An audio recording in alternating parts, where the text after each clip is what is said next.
પત્રકાર મિત્રોનું હાર્દિક સ્વાગત કરીએ છીએ। ગુજરાતમાં ચૂંટણીઓ પૂરી થઈ પ્રજા લાંબા સમયથી રાહ જોઈને બેઠી હતી કે મોંઘવારીમાંથી ક્યાંક રાહત મળે। બાળકોની ફી ભરવાની મુશ્કેલી છે, ગૃહિણીઓને ઘર ચલાવવાનું મુશ્કેલ છે, એમાં ગુજરાત સરકાર ક્યાંક રાહત આપે એવી લાંબા સમયથી રાહ જોતા હતા। પણ સરકારે રાહત આપવાના બદલે સ્માર્ટ મીટરના નામે લૂંટ ચલાવવાની શરૂઆત કરી છે। આજે ગુજરાતમાં જે સ્માર્ટ મીટર લગાવવાની શરૂઆત થઈ એનો આખા ગુજરાતમાં ઠેર ઠેર વિરોધ થઈ રહ્યો છે। એક બાજુ ઘર ચલાવવાનું મુશ્કેલ હોય, બાળકોની ફી ભરવાના પૈસા ના હોય, મોંઘવારીને કારણે હેરાન પરેશાન હોય અને ઉપરથી સ્માર્ટ મીટરના નામે લૂંટ। ગુજરાતમાં સરકારની વિવિધ જે વીજ કંપનીઓ છે એના દ્વારા આવનારા સમયમાં 1.64 કરોડ સ્માર્ટ મીટર લગાવવાનું આયોજન છે અને આ સ્માર્ટ મીટર માટેની જે ગાઈડલાઈન A to Z ના નામે સરકારે બહાર પાડી છે એમાં સ્પષ્ટ ઉલ્લેખ છે કે મિનિમમ 300 રૂપિયાનું બેલેન્સ રાખવું પડે। 1.64 કરોડ મીટર લગાવવાના એટલે એટલા પરિવારોને ઘેર મીટર લગાવવાના અને 300 રૂપિયાનું મિનિમમ બેલેન્સ એડવાન્સમાં રાખવાનું। એનો સ્પષ્ટ મતલબ છે કે સરકાર 500 કરોડ રૂપિયા આ ગુજરાતીઓ પાસેથી એડવાન્સમાં વસૂલવાનો લૂંટવાનો કારસો છે। બીજા અનેક રાજ્યો છે જ્યાં વિપક્ષી સરકાર છે, ક્યાંક 100 યુનિટ ફ્રી છે, ક્યાંક 200 યુનિટ ફ્રી છે। સરકારે મીટર લગાવવાની સાથે સાથે જો પ્રોત્સાહન રૂપે 200 યુનિટ ફ્રી રાખીને સ્માર્ટ મીટર લગાવ્યા હોત તો આવકાર્ય છે, પણ કોઈ રાહત નહીં આપવાની, પણ સ્માર્ટ મીટરના નામે લૂંટવાના એ આ સરકારની નીતિ હોય એવું સ્પષ્ટ જોવા મળી રહ્યું છે। આજે મોંઘવારીનો માર સહન કરેલી ગૃહિણીઓ ઘર ચલાવવું કેમનું એ મુશ્કેલીમાં છે ત્યારે આજે જે વિરોધ ઠેર ઠેર થઈ રહ્યો છે ત્યારે મહિલાઓ કહી રહી છે કે આ સ્માર્ટ મીટર નાખવાના નામે સરકાર આવનારા દિવસોમાં મહિલાઓના મંગલસૂત્ર વેચાવી નાખવાનો પ્રયત્ન કરશે એવું લાગી રહ્યું છે।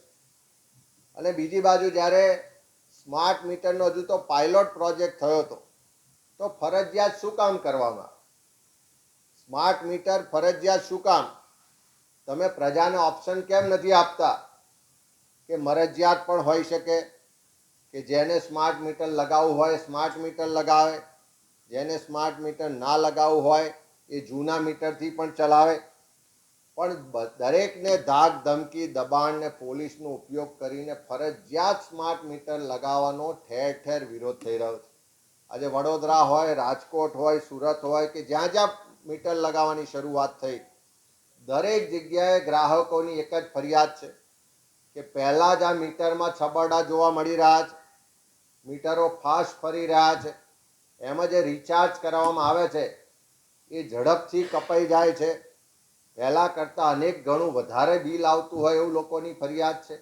વડોદરા સહિત કેટલી જગ્યાએ ફરિયાદો મળી કે 1000 રૂપિયાનું માસિક બિલ આવતું હતું, એવી જગ્યાએ આ સ્માર્ટ મીટર લગાવ્યા તો રોજના 350 રૂપિયા જેટલા કપાય છે। ઘણી જગ્યાએ એવું પણ જોવા મળ્યું કે 2 મહિનાના 4500 રૂપિયાનું બિલ આવતું હતું, એના બદલે આ સ્માર્ટ મીટર લગાવવાથી લગભગ 20 દિવસમાં 4000 રૂપિયા કપાઈ ગયા। ત્યારે સરકાર આટલો બધો વિરોધ હોવા છતાં પોતાના નિર્ણય પર મક્કમ છે કે કોઈ પણ સંજોગોમાં અમે તો લગાવીને જ રહીશું, કોઈ પણ સંજોગો અમે આ લૂંટમાંથી રાહત નહીં આપીએ।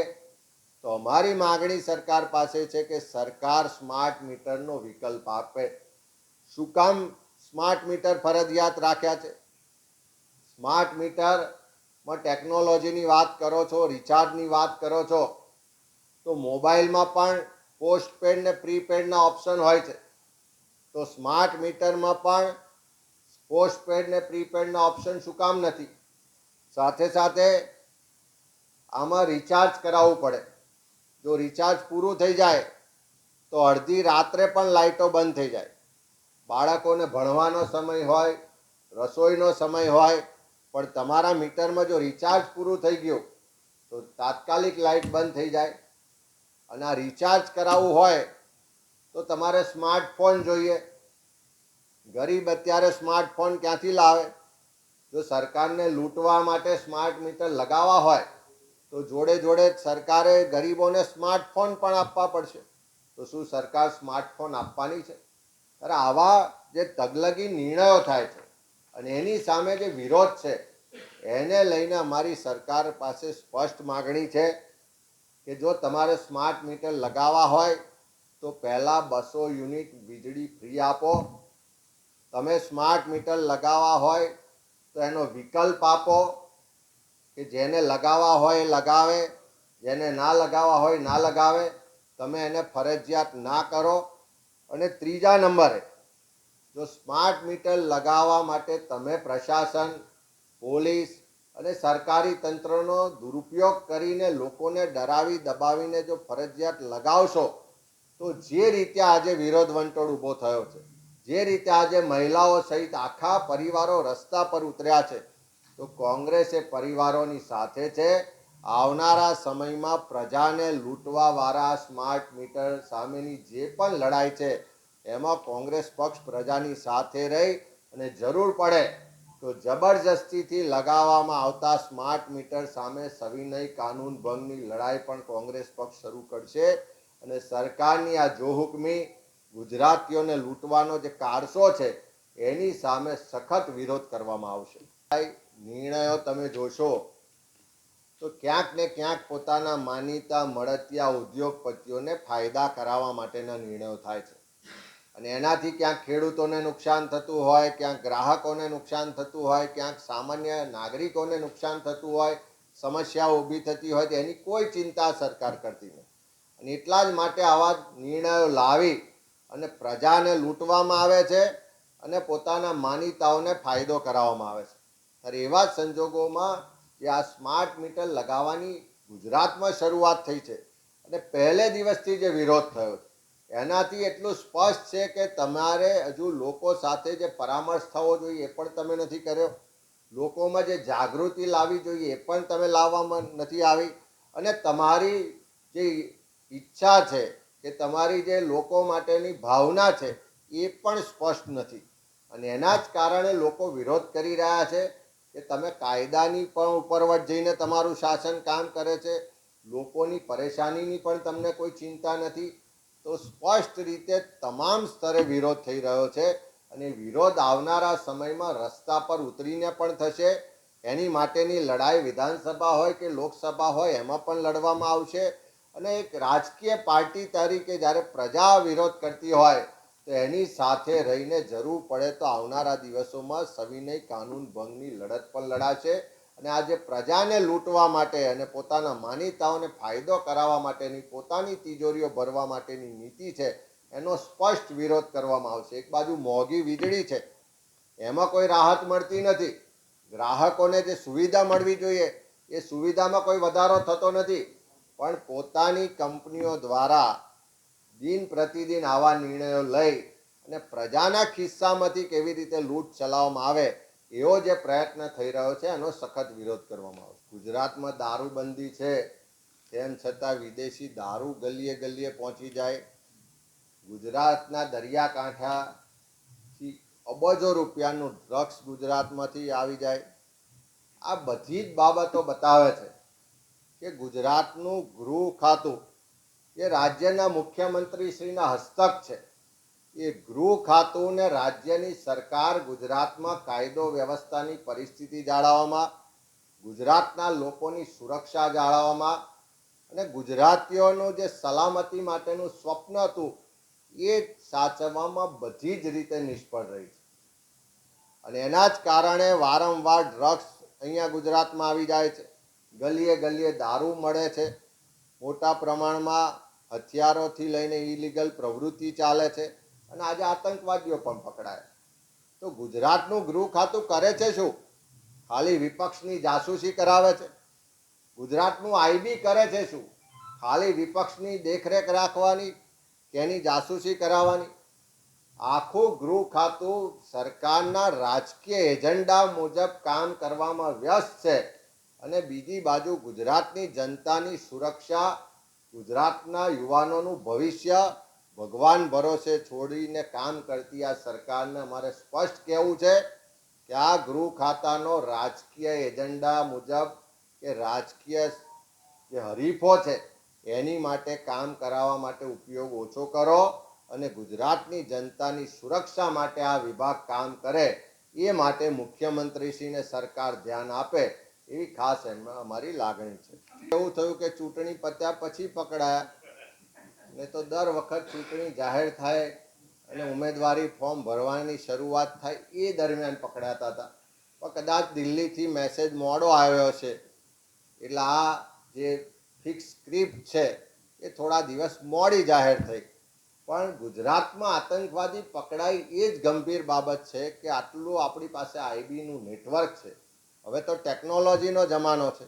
તમે વિપક્ષના લોકોના ફોન ટેપ કરાવો છો, વિપક્ષના લોકોના લોકેશન ટ્રેસ કરાવો છો, તો આતંકવાદીઓના લોકેશન કેમ ટ્રેસ નથી થતા? આતંકવાદીઓ કેમ ઝડપથી નથી પકડાતો? તો આપણું આઈબીથી લઈને આખું ગૃહ ખાતું કરે છે શું? એટલા જ માટે અમારું કહેવું છે કે આઈબી કે ગૃહ ખાતાનો ઉપયોગ રાજકીય એજન્ડા માટે, કાર્યક્રમ માટે ઓછો કરો અને ગુજરાતની પ્રજાની સુરક્ષા માટે વધારે કરો એવી અમારી માગણી છે. ભારતીય જનતા પાર્ટીની સરકાર દ્વારા સમગ્ર ગુજરાતમાં સ્થાનિક સ્વરાજની ચૂંટણીઓ નહીં કરાવી અને વહીવટદારોનું રાજ પ્રસ્થાપિત કર્યું હોય એવી સ્થિતિનું નિર્માણ કર્યું છે. ત્યારે આજે અમે મુખ્યમંત્રીશ્રીને પત્ર લખીને રજૂઆત કરી છે કે આ ગુજરાતમાં વહીવટદારોના રાજમાંથી પ્રજાને મુક્તિ અપાવો. જુલાઈ 2022માં જ્યારે પંચાયતી રાજની ચૂંટણીઓ ડ્યુ થતી અને એ સમયે સરકારે જાહેરનામું બહાર પાડીને સ્થાનિક સ્વરાજની ચૂંટણીઓમાંથી ઓબીસી માટેની અનામત ખતમ કરવા માટેની જાહેરાત કરી. એની સામે વિરોધ થયો. સુપ્રીમ કોર્ટની ગાઈડલાઈન મુજબ ઝવેરી કમિશન નીમવામાં આવ્યું. 3 મહિનાની અંદર એમણે રિપોર્ટ આપવાનો હતો. એમાં વિલંબ થયો. વારંવાર એની મુદતો વધારી. નવી સરકાર ચૂંટાઈને આવી પણ એણે પણ એના માટે કોઈ ધ્યાન ના દોર્યું. કોંગ્રેસ પક્ષ દ્વારા વિધાનસભામાં અને રસ્તા પર ઉતરીને પણ આંદોલનો થયા. આખા ગુજરાતમાંથી બધાએ ભેગા થઈને ગાંધીનગરમાં મોટો સ્વાભિમાન ધરણાનો કાર્યક્રમ કર્યો અને સરકારે જ્યારે ના છૂટકે ઝવેરી કમિશનનો રિપોર્ટ સ્વીકાર્યો અને એના અંગેનું બિલ પણ વિધાનસભામાં લાવવામાં આવ્યું ને કાયદો પણ બન્યો, ત્યારે પણ અમારી સ્પષ્ટ માગણી હતી કે આ ઓબીસી સમાજને અન્યાય કરવામાં આવે છે. તમારે ઝવેરી કમિશનનો રિપોર્ટ પબ્લિક ડોમેનમાં મૂકવો જોઈએ, એને પ્રસિદ્ધ કરવો જોઈએ, પણ બહુમતીના જોરે એ પણ માનવામાં ના આવ્યું. પણ જ્યારે કાયદો પણ બની ગયો છે, 27% અનામત પણ નક્કી થઈ ગઈ છે, તો શું કામ 1 વર્ષથી સ્થાનિક સ્વરાજની ચૂંટણીઓ નથી થતી? આજે ગુજરાતમાં લગભગ 6500 કરતાં વધારે ગ્રામ પંચાયતોમાં વહીવટદારોનું રાજ ચાલે છે. 2 જિલ્લા પંચાયતો, 17 તાલુકા પંચાયતો, 75 જેટલી નગરપાલિકાઓમાં આજે વહીવટદારોનું રાજ ચાલે છે. અને સરકારને પણ જાણે ફાવટ આવી ગઈ હોય કે પ્રજાના ચૂંટાયેલા પ્રતિનિધિઓ વહીવટ ના કરે, પણ સરકારના મળતિયા એવા વહીવટદારોથી શાસન થાય તો જેટલો ભ્રષ્ટાચાર કરવો હોય, જેટલું ખોટું કરવું હોય, જે પણ ઠરાવ લખાવા હોય, જે પણ પોતાના મળતિયાઓને ફાયદો કરાવવો હોય, એ બધું જ આસાનીથી થઈ શકે. એટલા માટે આજે છેલ્લા 2 વર્ષથી સ્થાનિક સ્વરાજની ચૂંટણીઓ કરાવવામાં નથી આવતી. હવે કોઈ જાતનું હર્ડલ્સ નથી. કાયદો પણ બની ગયો છે, અનામત પણ નક્કી થઈ ગઈ છે. હવે તો લોકસભાની ચૂંટણી પણ પૂરી થઈ ગઈ છે. તો સરકાર પાસે અમારી સ્પષ્ટ માગણી છે કે ગુજરાતમાં વહીવટદારોના રાજને કારણે પ્રજાને ભારોભાર હાલાકી ભોગવવી પડે છે.